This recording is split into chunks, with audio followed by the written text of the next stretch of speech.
കേമമാക്കാൻ ഒരു അടിപൊളി കറിയായിട്ടാണ് ഇന്ന് ഞാൻ വന്നിരിക്കുന്നത്. അപ്പോൾ നമുക്ക് എന്തൊക്കെയാണ് ഈ കറിയിലേക്ക് വേണ്ട ചേരുവകളെന്ന് നോക്കാം. ഞാനിവിടെ 4 തക്കാളി എടുത്തിട്ടുണ്ട്. നല്ല പഴുത്ത തക്കാളി നോക്കി നമുക്ക് ഈ കറിയിലേക്ക് എടുക്കാം. ഞാനിപ്പോൾ ഇതിൽ നിന്നൊരു 3 ഇടത്തരം വലിപ്പമുള്ള തക്കാളിയാണ്. അപ്പോൾ ഒരു 3 തക്കാളി ഞാൻ ഇതിലേക്ക് എടുക്കുന്നുണ്ട്. ഇനി ആവശ്യം നമുക്ക് ചെമ്മീനാണ്. ചെറിയ ചെമ്മീനാണ്, അതുകൊണ്ട് ഞാൻ കട്ട് ചെയ്യണില്ല. ഈ ചെമ്മീൻ അങ്ങനെ തന്നെ ഇടുകയാണ്. അപ്പം നല്ലോണം ക്ലീൻ ചെയ്ത് വെച്ചിട്ടുണ്ട്. ഇനി ഇതിലേക്ക് നമുക്ക് വേണ്ടത് തേങ്ങാപ്പീരയാണ്. ഒരു അരമുറി തേങ്ങാപ്പീരയാണ് എടുത്തേക്കണത്. അതിനൊപ്പം തന്നെ ഞാൻ ഒരു അല്ലി വെളുത്തുള്ളി എടുത്തിട്ടുണ്ട്. ഞാനിത് ഒരെണ്ണമാണ് എടുത്തേക്കണത്. ചെറിയ അല്ലിയൊക്കെ ആണെങ്കിൽ നമ്മൾ ഈ കറിയിലേക്ക് 2 എണ്ണമൊക്കെ എടുക്കണം. തേങ്ങയും വെളുത്തുള്ളിയും അരച്ച് ചേർക്കുന്നതിനോടൊപ്പം തന്നെ ചേർക്കാൻ വേണ്ടിയുള്ള ചേരുവകളാണ് ഇവ രണ്ടും. ചെറിയ ജീരകം 1/4 ടീസ്പൂൺ, മഞ്ഞൾപ്പൊടിയും 1/4 ടീസ്പൂൺ. കറിയിലേക്ക് ചേർക്കാൻ വേണ്ടി ചെറിയ കഷ്ണം ഇഞ്ചി ചെറുതായി മുറിച്ചത് വേണം. 3 പച്ചമുളക് നടുവേ കീറിയത്. ഇനി ഈ കറി താളിക്കാനായിട്ട് എന്തൊക്കെ വേണമെന്ന് നോക്കാം. ആവശ്യത്തിന് കടുക്, 3 ഉണക്കമുളക് എടുത്തിട്ടുണ്ട്. ആവശ്യത്തിന് കറിവേപ്പില, 2-3 ചെറിയ ഉള്ളി ചെറുതായി അരിഞ്ഞത് വേണം. അപ്പോൾ ഞാൻ ഈ കറി വെക്കാൻ പോണത് ചട്ടിയിലാണ്. അപ്പോൾ നമുക്ക് ആദ്യം തന്നെ ഓരോ തക്കാളി 4ആയി കട്ട് ചെയ്ത് ഈ ചട്ടിയിലോട്ട് ഇടാം. ഇനി ഇതിലേക്ക് ചെമ്മീൻ ഇടാം.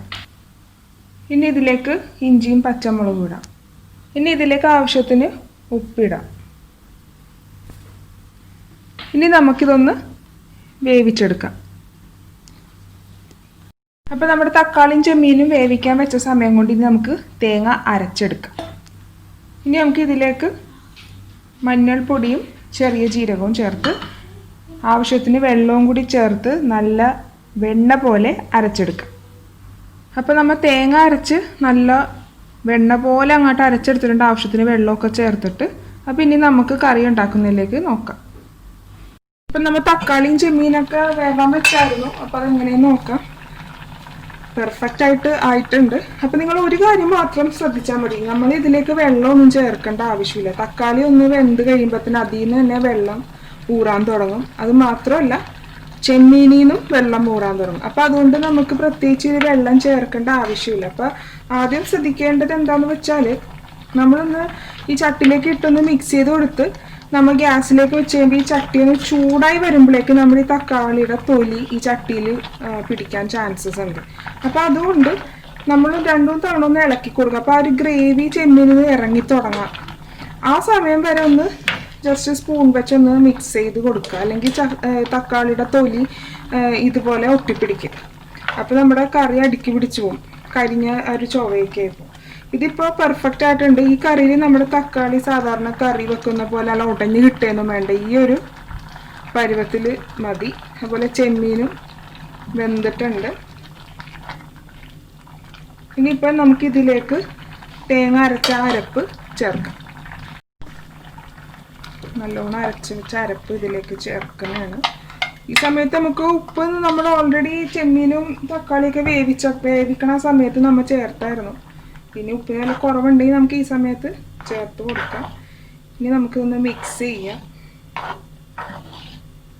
എന്തോരം നിങ്ങൾക്ക് ചാറ് വേണം എന്നുള്ളത് നിങ്ങളുടേതായ രീതിയിൽ മാറ്റം വരുത്തുക. സാധാരണ ഈ ഒരു ഇതിൽ മതി.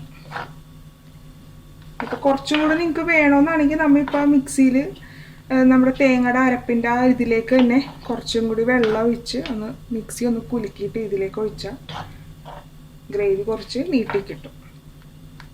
ഞാനൊന്ന് ഉപ്പൊന്ന് നോക്കട്ടെ. അടിപൊളി, ഉപ്പൊക്കെ പെർഫെക്റ്റാണ്, സൂപ്പർ. ഇപ്പോൾ ഇതേ നമ്മൾ ഇട്ട് കഴിഞ്ഞപ്പോൾ തന്നെ ചെറുതായിട്ട് തിള തുടങ്ങി അല്ലേ. ഈ സമയത്ത് നമുക്ക് ഗ്യാസ് അങ്ങോട്ട് ഓഫ് ചെയ്തേക്കാം.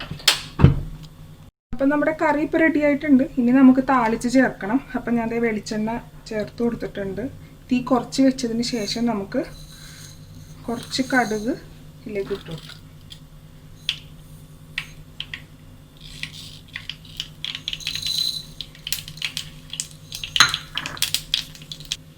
ഇനി നമുക്കിത് കറിവേപ്പിലയും ചെറിയ ഉള്ളി ഇട്ട് കൊടുക്കാം. നമ്മൾ ഈ താളിക്കുന്ന സമയത്താണ് ഏറ്റവും കൂടുതൽ സൂക്ഷിക്കേണ്ടത്. കാര്യം എനിക്ക് ഏറ്റവും പേടിയുള്ളൊരു സംഭവം ഇതാണ്. കാര്യം എണ്ണ മൊത്തം തെറിച്ച് നമ്മുടെ മെത്തേക്ക് വീഴും ഇതൊക്കെ ഇടുമ്പോൾ. അപ്പോൾ ഒരു കാര്യം ശ്രദ്ധിക്കുക. ഞാനിപ്പോൾ കടുക് ഇട്ടു, കടുക് നല്ലോണം പൊട്ടി വന്നപ്പോഴേക്ക് നമ്മൾ ഉള്ളിയും കറിവേപ്പിലിട്ട്. ഞാൻ എന്താ ഉണക്കമുളക് ഇപ്പോഴാണ് ഇടാൻ പോണം. അല്ലെങ്കിൽ എന്തുറ്റും തരും ആ തീയുടെ ആ ചൂടിൽ നമ്മുടെ ഈ ഉണക്കമുളക് പെട്ടെന്ന് കഴിഞ്ഞു. അപ്പം അങ്ങനെ പോകാണ്ടിരിക്കാനാണ് ഞാനത് മാറ്റി വെച്ച് ലാസ്റ്റ് ഇടുന്നത്. അപ്പോൾ നമ്മുടെ ആയിട്ടുണ്ട്. ഇനി നമുക്ക് ഗ്യാസ് അങ്ങോട്ട് ഓഫ് ചെയ്തേക്കാം. അപ്പോൾ ഇനി നമുക്ക് ഈ കറിയിലേക്ക് താളിച്ചങ്ങോട്ട് ചേർക്കാം. അപ്പോൾ ഒരു കാര്യം ഞാൻ പറയട്ടെ, ഓപ്ഷണലാണ്, വേണമെങ്കിൽ ചെയ്യാം. ഞാനിതിലേക്ക് ഒരു നുള്ളു മുളക് പൊടിയും കൂടി ഇട്ടായിരുന്നു. ഗ്യാസ് ഓഫ് ചെയ്ത് നമ്മൾ ഇതിൽ നിന്ന് മാറ്റണം, അല്ലെങ്കിൽ നമ്മൾ ഈ ചെയ്തതൊക്കെ അങ്ങോട്ട് കരിഞ്ഞു. അതിന് ശേഷം ഒരു നുള്ളു മുളകും കൂടി ഇടണം. ആ ചൂടിൽ മുളകിൻ്റെ ആ ഒരു പച്ചക്കുത്തൊക്കെ മാറും. അപ്പോൾ ഈ കറിക്ക് ആ ഒരു യെല്ലോ കളർ കറിയല്ല, അപ്പോൾ അതിൻ്റെ കൂടെ ഒരു റെഡ് കളറും കൂടി വരുമ്പോൾ ഒരു പ്രത്യേക ടേസ്റ്റുമാണ്, പ്രത്യേക ഭംഗിയാണ്. അപ്പോൾ ഞാൻ മിക്ക കറികളും അങ്ങനെ ചെയ്യാറുണ്ട്. അപ്പോൾ ഇപ്പോൾ നമ്മുടെ കറി ഇപ്പോൾ റെഡി ആയിട്ടുണ്ട്. അപ്പോൾ നമ്മുടെ ചെമ്മീനും തക്കാളിയും കൂടി തേങ്ങ അരച്ച് വെച്ച കറി ഇവിടെ റെഡി ആയിട്ടുണ്ട്. അപ്പോൾ നിങ്ങളെല്ലാവരും തീർച്ചയായും ഈ റെസിപ്പി ട്രൈ ചെയ്ത് നോക്കണം. Thanks for watching my video. Hope you enjoyed it. Please subscribe my channel, follow and share my social network.